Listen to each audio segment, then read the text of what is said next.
Okay, we're going to get going. Welcome everyone to our first SDEC session related to Google Analytics. My name is Adam Greco and I work for Search Discovery, and we're excited to have everyone here. Move forward slide. So for those of you who haven't been to one of our sessions before, the SDEC is a way that we are helping provide free education to anyone who wants it. We have about 10 topic categories that we are focused on, areas that we have expertise in at Search Discovery and that we know people who are experts in these areas. I'm showing the 10 topic areas here. If you didn't sign up initially for one of these topic areas, but now you've changed your mind and you want to be invited to webinars on any of these areas, just DM Adam Greco in the Slack group or send me an email to the SDEC email address, and I will make sure that you are signed up for the right topic categories. Right now, the SDEC has been growing gangbusters. As of today, we're at 1,656 members, which is amazing. We're in 61 countries, 552 cities, and in the Google Analytics area, we just passed 1,200 people today. So if you have others or you know of other people that would like to join the SDEC, it's available to anyone. There's a bit.ly link that I've put there that's just bit.ly SDI-SDEC that you can share with anyone, and that will take them to the registration form where they can choose which topic areas they want to be alerted about. One little housekeeping thing that would help us to help you. This group has gotten really big, so email has gotten a little tricky with spam filters. I encourage all of you to join the Slack group. That way it's easier for us to communicate with you if we have changes or things that are going on with the SDC. About 71% are in the Slack group now. We'd like to get the other 30% of you in there because we're eventually going to have to move away from email as our numbers grow. If you can, when you're in the Slack group, if you make your username and display name your full name, just first name, last name, that allows us to have an automatic process that will get you added to the Slack channels that you signed up for. If you don't have a first name, last name, username, then we can't help you there. If you can, please add the 2 email addresses listed here to your contacts while we are still using email in the interim, just SDEC at Search Discovery and no reply at Zoom US. That will make sure that you get all of the webinar meeting invites. If your organization blocks Zoom and you cannot get into Zoom, we do have an alternative way for you to view these webinars. You just have to DM me and I'll add you to the group that I notify people of the alternate link. And if you don't want to get as much email from us, just DM me, Adam Greco, on Slack, or send me an email, and there's ways that I can cut down how many emails that you get. Upcoming, we have a bunch of webinars scheduled, so I've got the list here. If you haven't gotten invites for any of these so far, just reach out to me. You should have invites for all of these if you signed up for these topic areas. And we also have a shared Google Calendar that I've put in the Slack group a link to, and you can see here. That will allow you to add a calendar to your calendars, and then you'll just always be able to see when we're having an SDEC session. So I encourage you to add that to your list of calendars if you want to see when we have events. And then lastly, during the webinar today, if you have questions, there is a Q&A area in Zoom. Please put your questions there. Don't put them in chat because that doesn't get to our output where we can answer the Q&A afterwards. After the session is over, any questions that we don't get to, we'll try to put in a PDF document that we'll put in the Slack group. And today's webinar is being recorded and it will be posted in the Slack group afterwards if you miss any or if you want to go back and review anything. So with that, I will hand it over to Ben to take it over. I think Ben's going first. Great. Yeah, thanks, Adam. I appreciate it. Yeah, so my name is Ben Woodard. I'm an analytics manager here with SEI. Looking forward to this. I came across funnel visualization using Data Studio, Google Data Studio last year, working for a client, and it kind of exploded the opportunities of using Google Data Studio with different data sets. Now today we're going to be using Google Data Studio with Google Analytics, but we want to level set and find out where on several things. In this situation, as far as the audience goes, we have a poll that we'd love for you to participate in. Adam, I'm not totally sure how this, oh, there it is. So if you'll answer the question, how familiar are you with Data Studio? Ranging from what is it all the way down to I use it pretty much every day. And so if you can fill that out, we're going to go back to it at the end of, right before Sean gets going into this, kind of as a help to us as we get going. Okay, I'm letting the poll go. We'll just give it another minute or so, and then I will share the results. All right, great. So I'll just keep going through here. So our goal today is pretty straightforward. We want to provide you we want to enable you to be able to build a funnel visualization using Google Data Studio. Now, why this is so important, I think, is it's already available inside Google Analytics. There's also versions of it in Adobe Analytics and other analytics platforms. But what this does for us is it enables us as analysts to be able to display and communicate data from many different data sources and also incorporate it into a larger report. So if you go to the next slide, it's important also to realize that as we go through this, oh, we got the results already. This is great. Is this the final results, Adam, or did they still bring in? Yeah, that was, we kind of stopped getting responses. So this looks like what we're going to get. Good deal. Okay. So 35%, 26%. Okay, cool deal. That's great. Thank you very much for participating in that. That'll help. So some things that we're going to be learning, maybe you've had opportunities to be able to learn this, and maybe you haven't in full extent as far as what we just learned there. We're going to be learning regular expressions, calculated fields, and metrics, not to a full extent, but we're going to be kind of introducing it to you. And so if you haven't used interactive filtering, data blending extensively, this is a great opportunity for you to learn that. I know I learned several of those first when I started doing this for that client, and since then I've been able to utilize those skills across the board. So we're going to be going through those items pretty fast, and just touching on them. We do have resources that will enable you to go farther and be able to apply those in different areas. But in addition to the funnel visualization, that's what we're going to be able to take away from that as analysts, to be able to use those to incorporate the data and wrangle it inside Data Studio. Another thing that we need to level set on is what a funnel visualization is. There's been some rants that I've been a part of on funnel visualizations, and so let's level set it as we get into this before Sean gets going on the tutorial. In the next slide, you'll see when you say funnels, they're thought to be more like this. You know, it's wider at the top, constrained in the middle, and then it goes to a certain point. But when in reality, when we're looking at digital analytics and funnels, they're more like this. On the next slide, you have a couple different components that are involved here. Two components you really need to take into account as you're building out your funnel visualization to communicate it properly. And that's because you have two aspects. One is time. How long is it taking a person to go through that process, the funnel? If you're buying a $10 item on Amazon, the funnel is going to be shorter. So your time constraints are not going to really matter that much. Whereas if you're like me, you just bought a car recently, your funnel time frame is going to be long. And also the behavior aspect to it of how it was designed is also needs to be taken into account. And so that's the other component that you want to make sure that you look into. So as a designer and a developer, when they build these out, this is the way they see a funnel. And that's important to be able to communicate your data in that way. So on the next slide, instead of looking at funnels as in a liquid funnel, we want to look at it more like a funnel cake.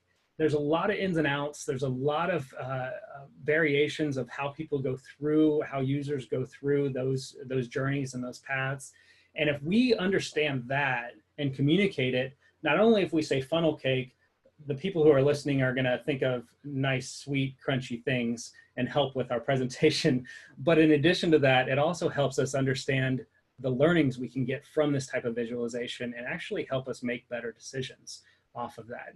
And so as we go into this, the next section, we go through the tutorial, let's all level set on the fact that we're looking at a process that somebody's going through. So next slide. we're going to hand this off to Sean. Sean is going to be going through the tutorial. He's going to go through a lot of information.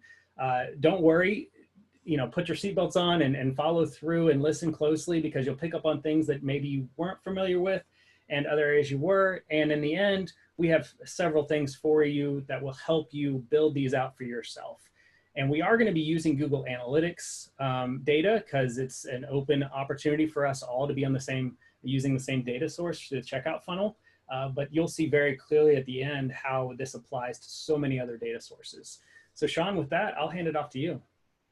Thanks, Ben. Thank you so much for making me extremely hungry with your funnel cake example. And like Ben said, I'm going to be going through, it's about a 10-step guide on how to create a funnel visualization in Data Studio. But just know that if there's anything that I go through that you're a little confused on, we are recording this, and we will also have these slides available to you after the presentation. So if you want to go back and watch the recording between your episodes of Tiger King and Game of Thrones, feel free to do that, and have no fear if I move a little quick. So without further ado, let's go ahead and jump in right now.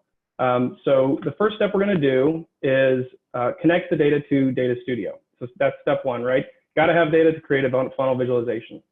So the way you would do that is you would connect your Google Analytics data to Data Studio by creating a new report, and then selecting that Google Analytics as your Google connector. You're going to want to do the Google Analytics demo account. That's the data that we're going to be using if you want to replicate this exact tutorial with yourself. And then you would do for the account, you would click demo account.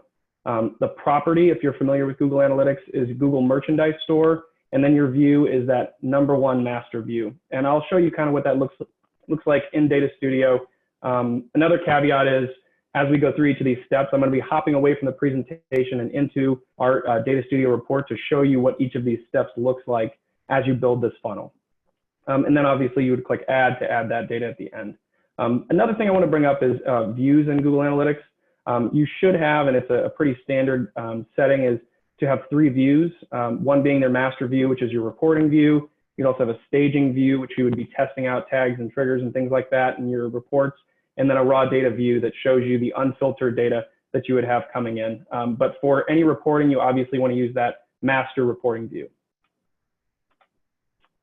Step 2, once you've connected your data, we're going to investigate the shopping stage values, which is a dimension value that shows different steps that a user will take as they go through the website, going from viewing products to going through the checkout funnel to ultimately making a transaction. So that's the dimension value that we're going to use in our funnel visualization. The way you would do that is you want to take the existing table that appears once you've connected data to Data Studio. It pops up a table, and I'll show you that in a minute. And you want to select shopping stage as your dimension and sessions as your metric. And then that should return various values. So we're going to step away from the report right now. We're going to hop into this search discovery demo checkout funnel that'll be made available to everybody after the recording. And the way we've constructed this report is each page is going to show you a different step in that checkout step funnel that we're going to be creating. So this first one is, once you get this report, you can make a copy of it in your own instance in Data Studio. And you can bring in your own Google Analytics data if you'd like, but this is just that first step, a step-by-step on how to connect the demo account. Step 2 here is what we're going to be doing. So this is your first initial table card that you want to create.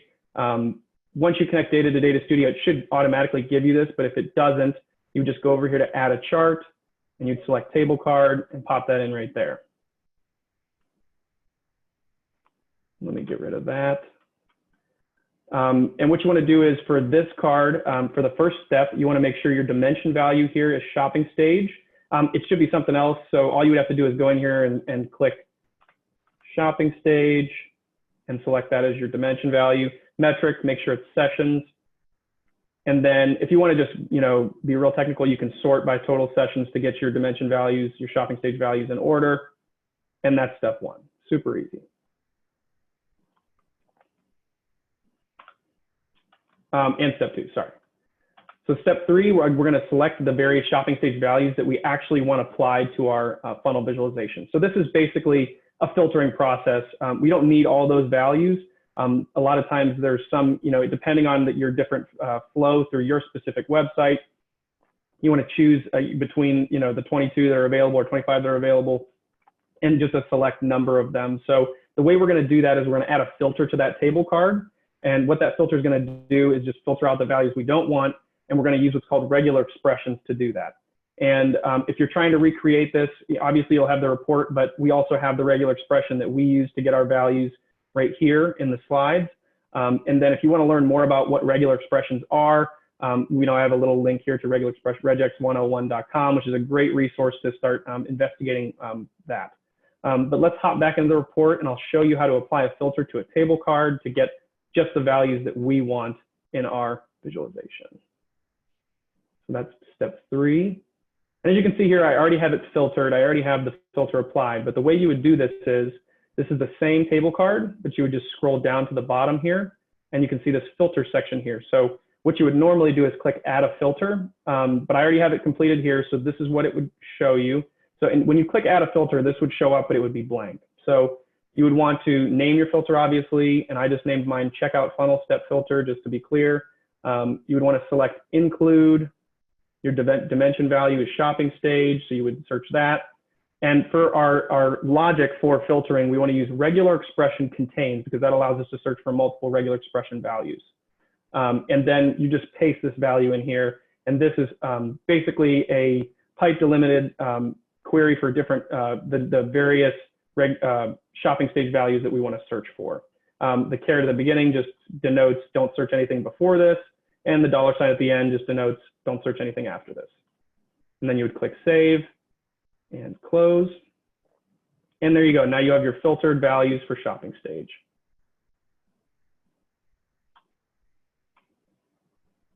So step 4, we're going to do something. We're going to remap those selected shopping stage values to say what you want them to say in the funnel visualization. And I'm going to show you what that means in a second. We're going to be using calculated dimension value to do this. And we're going to be renaming it to checkout stage, checkout funnel steps. And the way we do that is in Data Studio is by adding a field. And we're going to use this case statement right here. Depending on whether you use case statements or not, they're just a really great way to remap values in a dimension from one value to another. And this is exactly what we use in our report here. So again, you can copy and paste this right from the slides and use that in your report if you're using the same shopping stage values that we are in this example. So let's go through and show you what that looks like. So step 4, here they are, nice and mapped out for everybody. And I'm going to show you what that looks like and how we get these values right here. So what you would do is in this data pane over here, on the same table card that we've been using, you have your filter applied down at the bottom, you would select add a field down here. And that allows you to add new custom dimensions for your report. I already have the field added, so this is what should show up right here if you select add a field. But I'm going to go back to all fields, and we're going to take a look at the calculated field that we've already created. And see, I named it checkout funnel steps here, and this little FX denotes that this is a custom field. So what you want to do first is just name your field. So I name it checkout funnel steps, and then you want to create your case statement in this formula section right here. And so if you've never used case statements before, it can look a little intimidating, but it's basically just a logical formula that you use to map each shopping stage value to whatever the value is that you want in your report. So if you read this through, it just says case when your regular expression for shopping stage is all visits, then I want it to say 1 parentheses all sessions.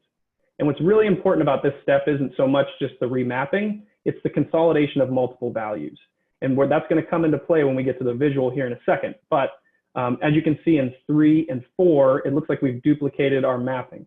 And the reason we do that is because behavior is different for different steps in this funnel. Some people are adding products to their cart without viewing the product and adding to cart with viewing the product. And I'll explain a little bit more about why that is, but just know that we're consolidating those values because when we get to our visualization, there's specific functionalities that we need to do that this step accomplishes.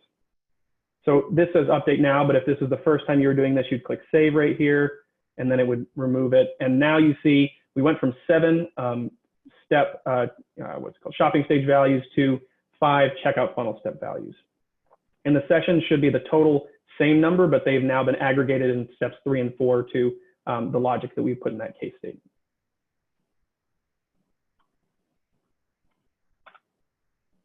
So the next step is just changing the dimensions in the visual. So we've already have the dimensions should be changed to that checkout funnel steps. That's a really easy thing to do. I'll show you how to do that. And then we're going to change the visual from a table card to what's called a stacked column chart. And that's the type of visual that we're going to use for this checkout funnel analysis. I know we're doing a lot of hopping, everybody. Nobody get dizzy. So actually, let's hop back real quick. So the way you would switch that dimension out is once you've created this checkout funnel steps dimension, you just go in here and you would type in checkout funnel steps, and it should come up right here for you to select. And that's just after we've created that field that shows up right there. Next, you want to change the visual. And the way you do that in Data Studio is, so this is the formatted visual we have for you. We did a little bit of styling to make it look nice, but you would just go up here to your charts. And what it should say is table. You want to switch it to a stacked column chart. And there's a couple things that if you're going to do this specific visual, you have to know that are set up in the data pane here. So you want your dimension to still be that checkout funnel steps, but when you switch to this stacked column chart, your breakdown dimension needs to be shopping stage. And that calls back to that case statement that we just did. So as long as that's the breakdown dimension, you'll see that the stacked column now has two sections for 3 and 4. And if you remember, we mapped those two shopping stage values to sections 3 and sections 4 of this checkout analysis. And the reason we did that is because we want to parse up that traffic in those steps by using this stacked column chart and show where each of the traffic is coming from based on that shopping stage value. Next, just make sure, I think your metric should be sessions, but if it's not, make sure that's what it is. And then just to get the right order here for your checkout funnel, make sure that that's your sort dimension and that it's to ascending if you want to do left to right, or descending if you want to do right to left. I prefer left to right just because that's the way I read, but to each their own. And then you can have secondary sort on sessions if you'd like. But as you notice here, still have that checkout funnel step filter at the bottom. And, we're really aggregating these steps as we go along. So next step we're going to do is add a blended data source for your drop-off percentages. This step can be a little bit daunting. It's honestly the most complicated part of the step-by-step, but once we get through this, it's very repetitive and easy to complete the funnel visualization after this step. So I'm just going to show you what this looks like. And then if you have any additional questions on blended data sources, I added a link to the slides that just points to Google Analytics resource for blended data sources. So let's move to step 6 here. So what are we creating? We're creating these little percents here. And what these indicate is how many total sessions from the previous step to the next step have made it through. So you see this 370,000 sessions in all website sessions. Well, how many of those people or sessions that were created actually viewed a product? Well, we have the total number here, but wouldn't it be nice to just show the percentage at the bottom and compare that to each step? Well, that's what these are. So these are very simple, just summary cards. There's summary metrics right here. And the way you would create this is you have to create what's called a blended data source. And that blended data source is up here. I already have it completed. But if you didn't have this, I can go ahead and remove it. You just want to start with no data source here. If you already have one, you should exit out and then go down here to click blend data. And so what this does is it allows you to take the same data source and the same metric value within that data source and apply filters to that specific metric value. And then what you can do is apply various filters to the same metric value in the same data source and divide and do calculations on those different filtered metrics. And so that is basically the way of saying, we're using the same data source, but I want to take this number, divide it by this number, or vice versa. I want to do some type of arithmetic between the two of them and get some more insights. So how you would do that is you would first select this data source, don't add a dimension, and you want to select the metric that you wish to measure or calculate. And for us, it's sessions. And then you want to go down to the bottom here and you want to add a filter. And I already have the filters created in this report and you guys are welcome to use them. But right now we just want to get the sessions in this first category, which is that shopping stage value, all visits. So what that does is it filters this session value to all visits. And as you see here, as we go along, you're going to see these metric values populate on the left. The other thing you want to do is make sure that you're filtering this session value to that one all sessions. And make sure you rename it so you understand when it's time to make these calculations, which session value you're using. Then from there, you want to add another data source, select the same data source, that one master view that we're using, type in sessions again, and then go down and apply the filter for that second bar, which is product view for the shopping stage. And let me show you what these filters look like. So for the first one, I just named it all visits. That's the shopping stage value you're going to use. Make sure you're doing include. Shopping stage is the logic for the dimension. Equal to all visits. When you just have one value for the shopping stage, you don't really need to do regex. You can. It's probably a better way to do it, but I was a little lazy and I just did equal to all visits. For the completed, I'm not going to go through each one of these because it's going to take forever, but at the end you should see, and I'll show you what the completed blended data source looks like here. We have 5 data sources, each one filtered to the specific drop-off section in your checkout funnel visualization, and filters are applied to each one of these session values. And as you see in the right-hand side here, there's your different metric values that we're going to use for our calculations on the right. Another call out is just make sure you're naming your data source. It's just great for housekeeping.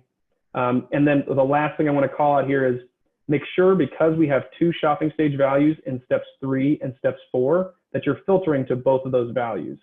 And this is really where you're going to bring back in that regular expression just to make sure you're capturing both of those values. I just named the filter each value for step 3 in this case. And I made sure that regular expression included both add to cart without view and add to cart with view so that we had those total sessions included in that filtered metric. So once you have that, to get this value here, you want to go in and create a new metric, calculated metric value using these filtered metrics. And the way you would do that is you'd select into this metric and you would click create a field. And then from there, it will produce this, this little pane right here. And just to think about, easy arithmetic, right? How do I want to know how many sessions made it from 370,000 to 68,000? Well, you would want to divide 68,000 by 370,000. And that's what we did right here. We just divided the sessions in step 2 by the sessions in step 1. Simple arithmetic, but it's really powerful when you, have this as an interactive report and you can filter and things like that just to see the percentages from steps to steps. Another call out here is when you complete this, it's probably going to just format it like this.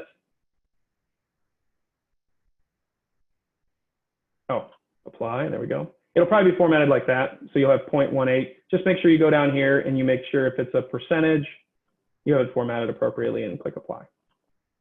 A couple other call outs on this step. Once you have that blended data source complete, you have your drop off percentages. Something to note is I actually created these little arrows in canva.com. Some of you might be familiar with that. It's a great tool just to do little visualizations and charts and things like that. So that resource is here. Another thing to call out is this is obviously not to scale. So the reason that is because we're using log scale, and you can find that in your style pane of your visualization. If you go down here and you have log scale. Now, obviously, this isn't great in terms of making sure that the data is accurately represented, but we're going more for a visual appeal on this one. And I'll show you why in a second. So if I unselect log scale, it becomes very difficult, as you can see, to read the differences and to see the total values in each of these checkout percentages. So we use log scale so it proportionately looks a little more appealing to the eye, and you can obviously read the data labels so you know how many are coming from one step to the next. And then we kind of cheat Data Studio a little bit and hide that y-axis just for just visual appeal and cleanness. All right, we're over halfway there, I promise. Everybody hold on to your seats. 6B, we're going to add those drop-off percentages.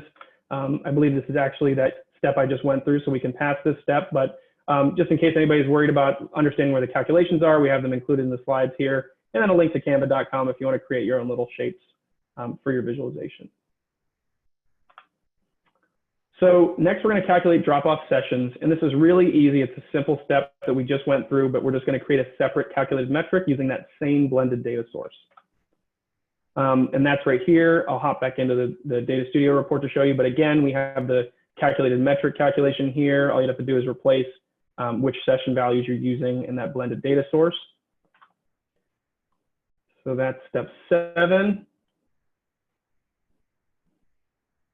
Again, I use these arrows. I pulled these from canva.com, simple PNG images you can pull and color and stylize. But really what we're looking at is these total sessions that did not make it to the next step. And again, you really can just copy and paste from here. So I just copy this over. If you Control C, Control V, boom. It keeps that same blended data source. Obviously, you don't have the little arrow behind you, but you bring that down here. And you would create a new calculated metric. So you click create a field. And you would do the sum of all sessions in 1 minus the sum of all sessions in 2. Simple subtraction. Make sure you're naming these, by the way, and make sure it should auto to number, but that's how you would create that. And then you can copy and paste that over and just replace 1 and 2 with 2 and 3 and 3 and 4 to get all those values. And then the last step here is just calculating drop-off percents. So we got the total number of sessions that dropped off. Let's get the percentage of sessions that dropped off as an inverse to the percent that made it to the next step. And the way you do that is, again, you're just copy and pasting. It makes it super simple. I told you once you get the blended data source done, it's fairly simple to complete the total visualization. So that last step is right here.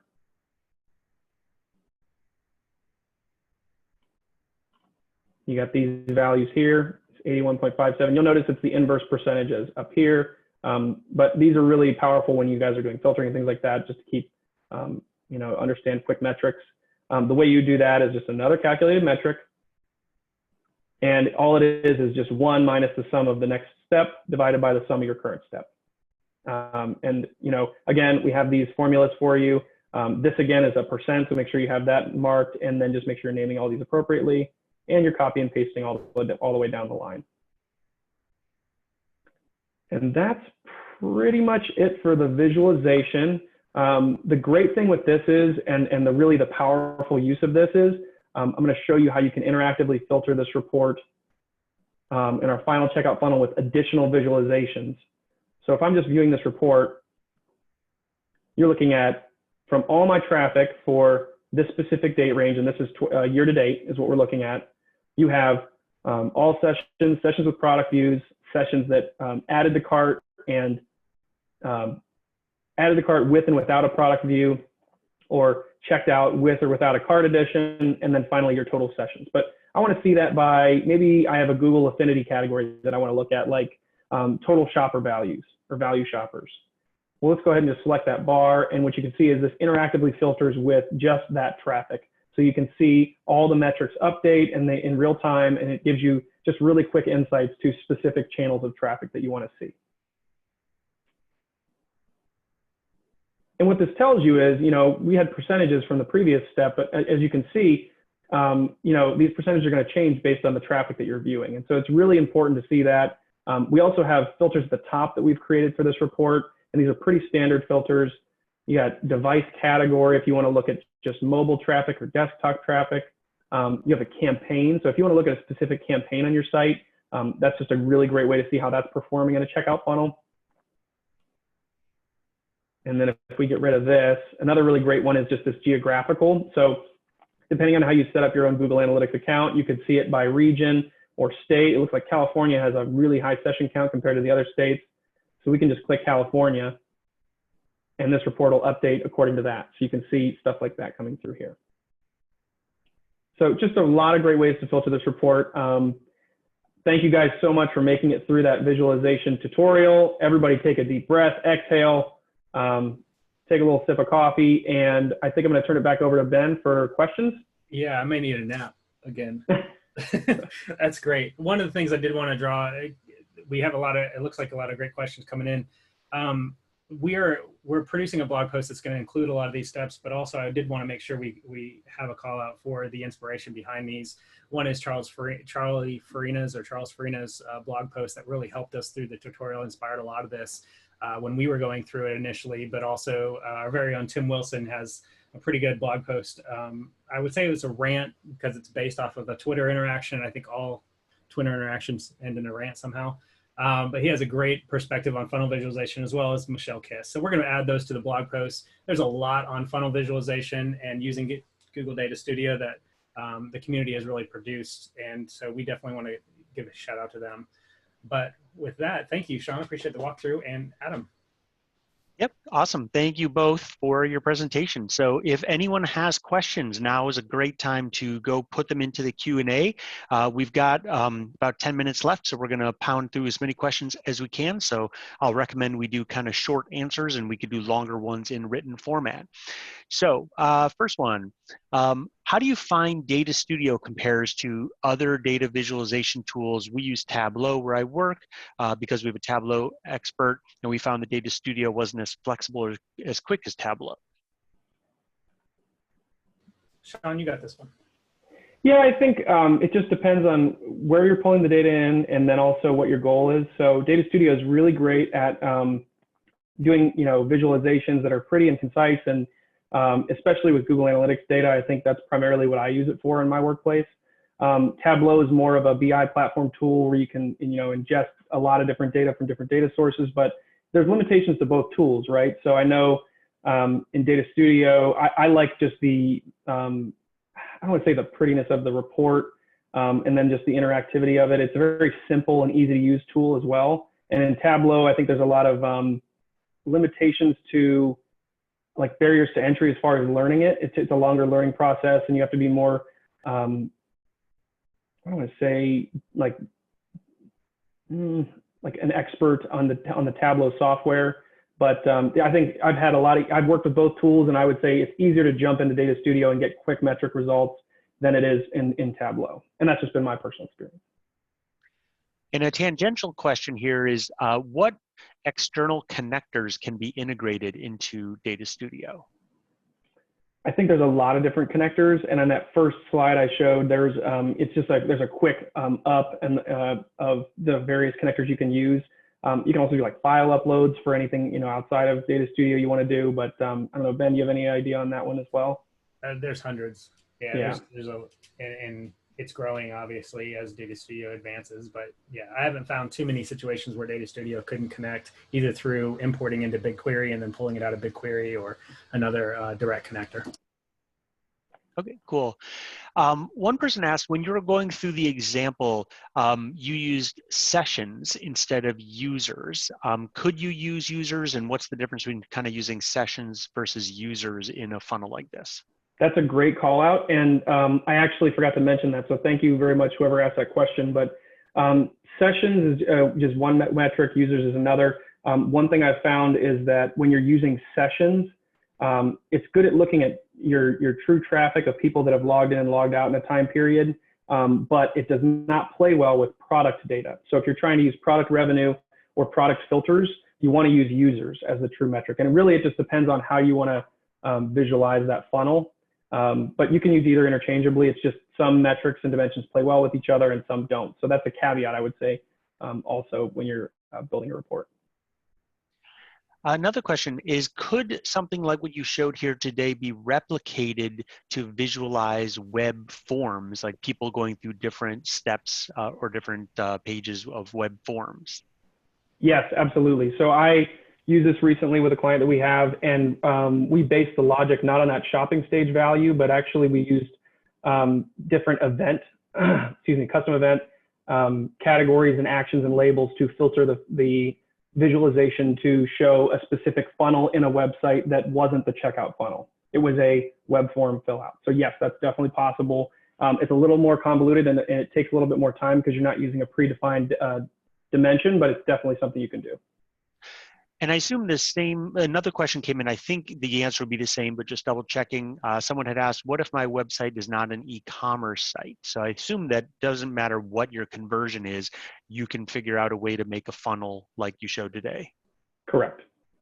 Okay. Yep, you just wouldn't have that revenue or e-commerce functionality in the funnel. Yeah, just to add to that, I think it's important to understand, remember those components that we talked about. If you have time and then you have an entry point, exit point, and behavior, and you understand those, and you can set up those events this funnel visualization is going to be really helpful to see it and also interact with that data.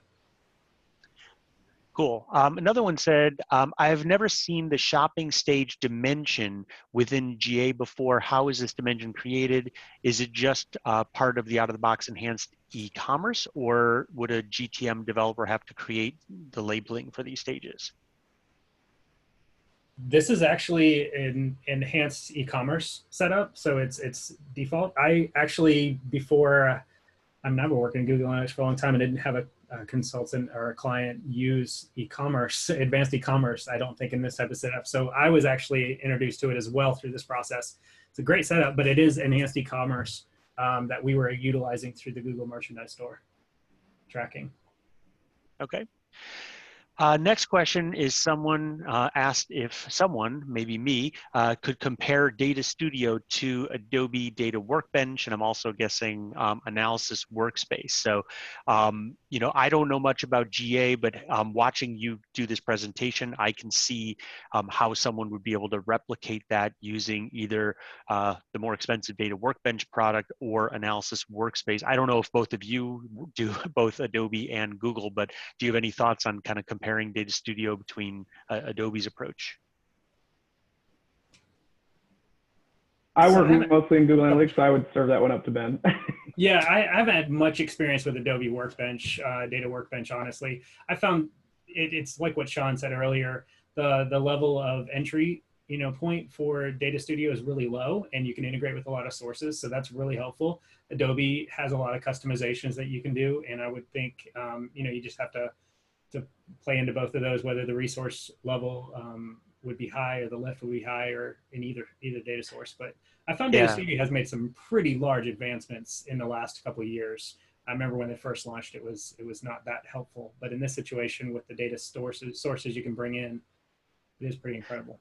Yeah, and as I watched you go through that, what went through my mind is that some of the things you were doing would be much easier in Analysis Workspace, but some of the things you were doing would be much harder because Analysis Workspace doesn't allow you to customize like the way that it looks as much.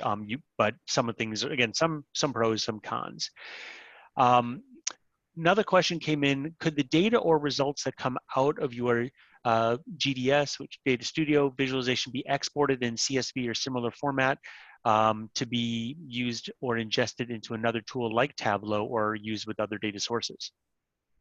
I know you can do PDF export with Data Studio reports. I'm not sure about exporting Data Studio data to other data sources. I've never done that myself. I've recently just tried to do something like that because it had a good integration with Data Studio with SA360, and it was not possible to pull out the CSV file. So, okay, most likely not. So the next one is, how do we create funnel visualizations for users who aren't unidirectional in nature, say users who go back and forth a lot in the conversion journey? Can we visualize the user journey in such case using a funnel? Well, I think you would look back on the way we split those 2, 3, and 4s. So what those really represent is people who, came in with in a session and added a product to their cart and then left, then started another session with that product already in their cart and then checked out. So that's what those 2 little splits are at the top. And, that's kind of that looking back and a user not completing the funnel and then entering back in at a second step. So that's really the functionality of this checkout funnel. But as far as what you're saying, like going backwards and forwards in the funnel, that's not really what this visualization's goal is. And I'm not sure I've ever had to do that before. Yeah, I think that would probably have to be more of kind of a pathing report. Yeah, that's what I would say. Yep. So the last question we have here is related to probably someone who read an old blog post of mine where in the Adobe world, I showed a way that you could actually see fallout, not in terms of session fallout, but in terms of how much money was actually kind of dropped off. So the idea would be that someone adds something to the cart and that's $100. Then we would see, okay, well, in this time period, we had $1 million added to cart how much actually dropped off. I haven't seen a way to do that. I don't know how to do that in GA, but we created a funnel in Adobe. Would there be a way to replicate what you did where instead of just looking at sessions, if the dollar amounts are available, you could actually see kind of like a dollar drop off? I would think you could do that. I've never done that myself, but I don't see why you wouldn't if as long as it's something that's being reported through GA. Yeah, so I think that should be a future blog post that you guys Yeah, I like that. should tackle, and I can show you my blog post. Okay, we got one last one. The main problem I've seen with funnels and Data Studio is that it's not a process. It's just putting together isolated steps and are not using one step after another logic. So if your funnel is a little bit more complicated than a checkout, there might be some issues. Do you know if there's any BigQuery solution for that? Have you tried anything in BigQuery? I haven't.